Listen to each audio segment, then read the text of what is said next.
जिला सहकारी bank limited Etawah की मुख्य शाखा कचहरी रोड थाना क्षेत्र कोतवाली में बैंक के धन के गबन का मामला सामने आया है। इस मामले में सचिव और मुख्य कार्यपालक अधिकारी द्वारा गठित जांच कमेटी की रिपोर्ट में 24,18,66,865 रुपये 7 पैसे के गबन और 72,30,13 रुपये 93 पैसे की अनियमितता की पुष्टि हुई है।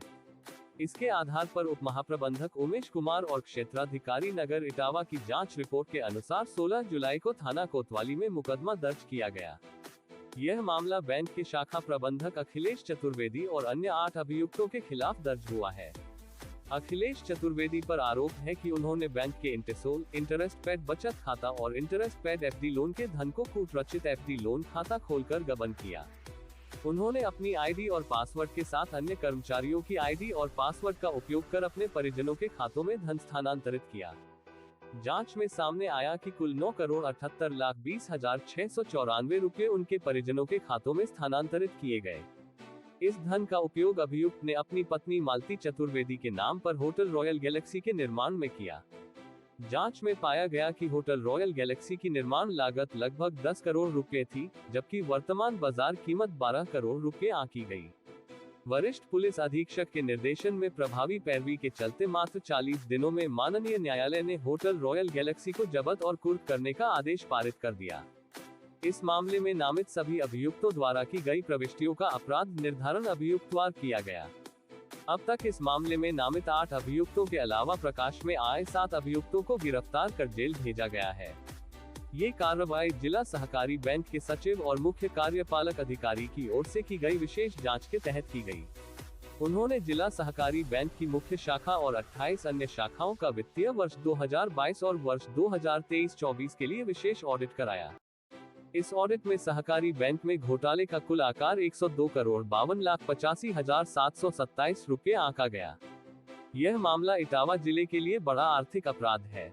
जांच में ये भी सामने आया कि अभियुक्त अखिलेश चतुर्वेदी ने बैंक में मेकर और चेकर दोनों की भूमिका निभाई। इस प्रक्रिया में उन्होंने बैंक के नियमों की अनदेखी करते हुए बड़ी मात्रा में धन का गबन किया। होटल रॉयल गैलेक्सी का निर्माण उनके इस आर्थिक अपराध का स्पष्ट उदाहरण है। पुलिस की प्रभावी जांच और न्यायालय की सख्त कार्रवाई के कारण इस मामले में तेजी से प्रगति हुई। मात्र 40 दिनों में होटल की कुर्की का आदेश आना प्रशासन की सक्रियता को दर्शाता है। इसके अलावा अन्य आरोपियों की गिरफ्तारी और उनके खिलाफ कानूनी कार्रवाई इस मामले की गंभीरता को रेखांकित करती है। इस पूरे मामले ने सहकारी बैंक के कामकाज में पारदर्शिता और प्रशासनिक सतर्कता की कमी को उजागर किया है। ये स्पष्ट है कि बिना उच्च स्तरीय मिलीभगत और लापरवाही के इतने बड़े घोटाले को अंजाम देना संभव नहीं था। इसके साथ ही विशेष ऑडिट रिपोर्ट में सामने आए तथ्यों ने सहकारी बैंक में वित्तीय अनियमितताओं की गहराई को उजागर किया। पुलिस और जांच एजेंसियां अब इस बात पर ध्यान केंद्रित कर रही हैं कि घोटाले में शामिल सभी आरोपियों के खिलाफ कानूनी कार्रवाई सुनिश्चित हो। साथ ही बैंक के गबन किए गए धन की वसूली और भविष्य में इस तरह की घटनाओं को रोकने के लिए कड़े कदम उठाए जाएं। यह मामला सहकारी बैंकिंग प्रणाली में सुधार की आवश्यकता पर भी प्रकाश डालता है। अगर इस प्रकार की अनियमितताओं को समय पर रोका न जाए तो इसका सीधा प्रभाव बैंक के ग्राहकों और आम जनता पर पड़ता है। इसलिए इस घटना से सबक लेते हुए बैंकिंग प्रणाली में पारदर्शिता और जवाबदेही सुनिश्चित करने के लिए ठोस कदम उठाए जाने चाहिए। अखिलेश चतुर्वेदी और अन्य आरोपियों के खिलाफ की जा रही कार्रवाई एक मिसाल के रूप में पेश की जा रही है। इस प्रकरण ने ये भी सिद्ध किया है कि जब कानून का पालन सही तरीके से किया जाए तो बड़े से बड़े अपराधियों को भी सजा से नहीं बचाया जा सकता।